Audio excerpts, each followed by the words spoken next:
So আমরা এখন বইয়ের মধ্যে এক্সাম্পলগুলো একটু প্র্যাকটিস করতে যাব।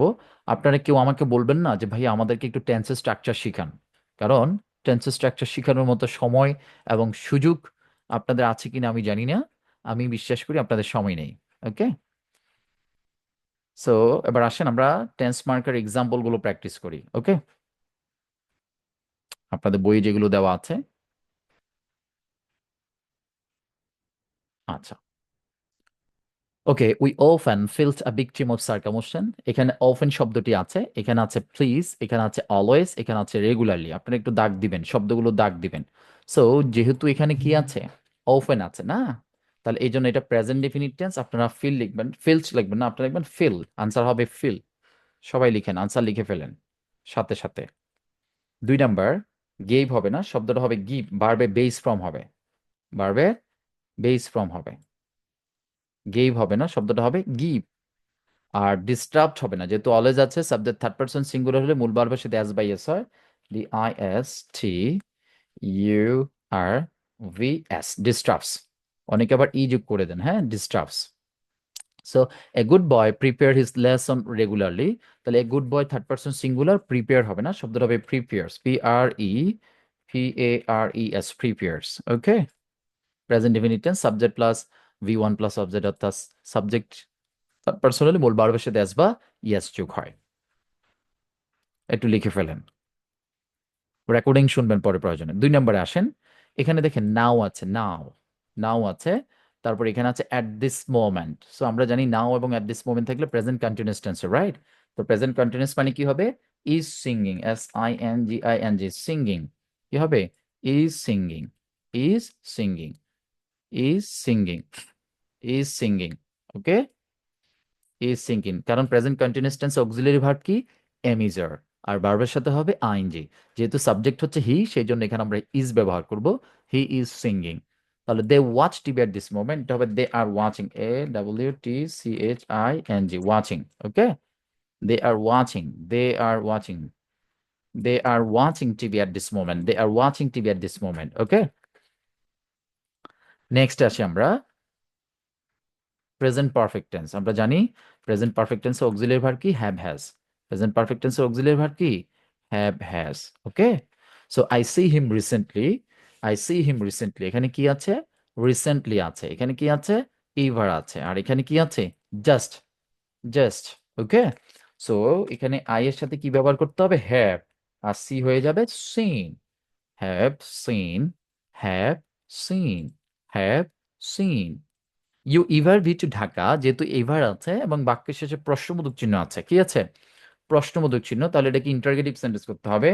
ইন্টারগেটিভ সেন্টেন্স করলে ফুল সেন্টেন্স লিখতে হবে। Have you ever been, have you ever been to Dhaka, have you ever been to Dhaka, have you ever been to Dhaka, have you ever been to Dhaka.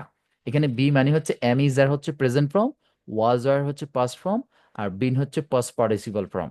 এই জন্য আমরা হ্যাভ ইউ এভার বিন ব্যবহার করেছি। My brother just move to new place, তাহলে my brother হচ্ছে একজন, তাহলে my brother has just, MOVED, moved. My brother has just moved, my brother has just moved, my brother has just moved, my brother has just moved. Okay, okay, okay, next আসি। একটু জলদি পড়তে হবে, কারণ হচ্ছে আপনারা নিশ্চয়ই জানেন, আপনারা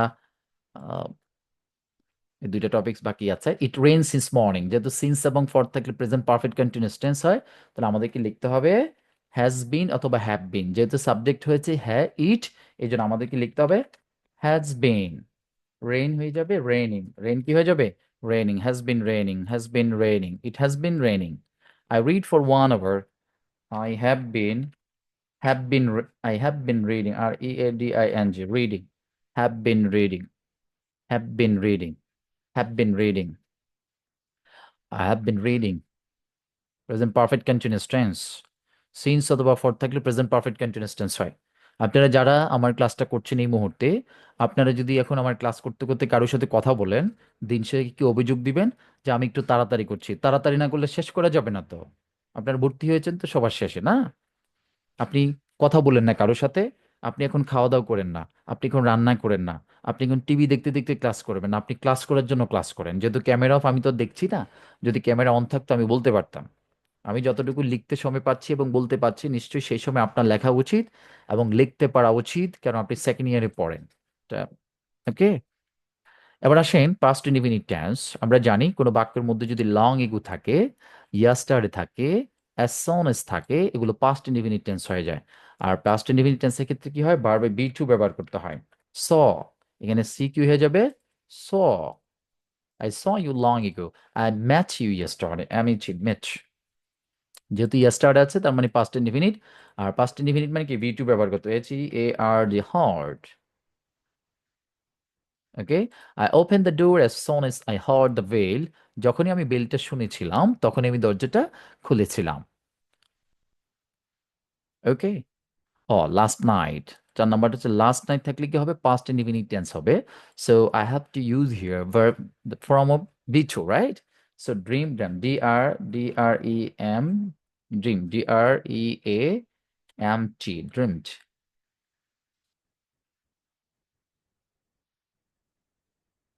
ওকে,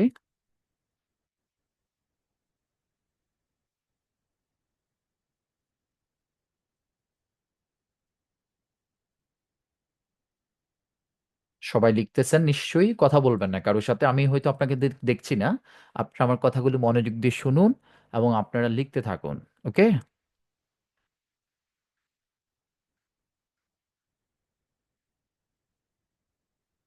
okay, tense marker 6, past continuous tense. আমরা জানি যে হোয়েন, অ্যাজ এবং হোয়াইল এগুলো দুইটা অংশকে যুক্ত করে। সো একটু খেয়াল করে দেখো, we were watching the news, আমরা সংবাদটি দেখছিলাম, এটা হচ্ছে পাস্ট কন্টিনিউয়াস। সো আমাদেরকে বুঝতে হবে যে আমাদের পরবর্তী অংশটা হবে পাস্ট ইনডিফিনিট টেন্স। তাহলে when the telephone ring, rang, RANG, rang, rang. Okay, the next one, as the sun shone, I decided to go out. I decided to go out. এটা হচ্ছে past indefinite tense। তাহলে প্রথম অংশ হবে past continuous, was shining, SHINING, shining, was shining, was shining, was shining, was shining।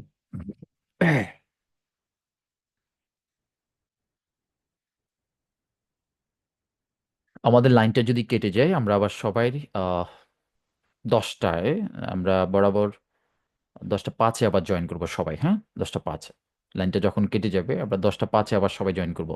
As the Sunshine I was shining হবে। ওকে, এবার past perfect tense, আমরা জানি বিফোর এবং আফটার থাকলে পাস্ট পারফেক্ট টেন্স হয়, রাইট? First perfect. তাহলে after শব্দের অর্থ পরে, তাহলে পরের অংশ হবে পাস্ট ইনডিফিনিট। কেন?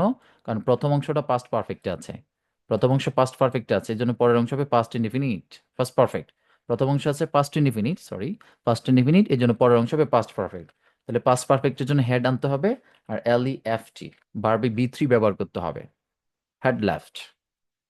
নেক্সট, বিফোর আছে, বিফোর শব্দ অর্থ পূর্বে, এই জন্য প্রথম অংশ হচ্ছে past perfect, died, DIED, died. পরবর্তী অংশ হবে পাস্ট ইনডিফিনিট।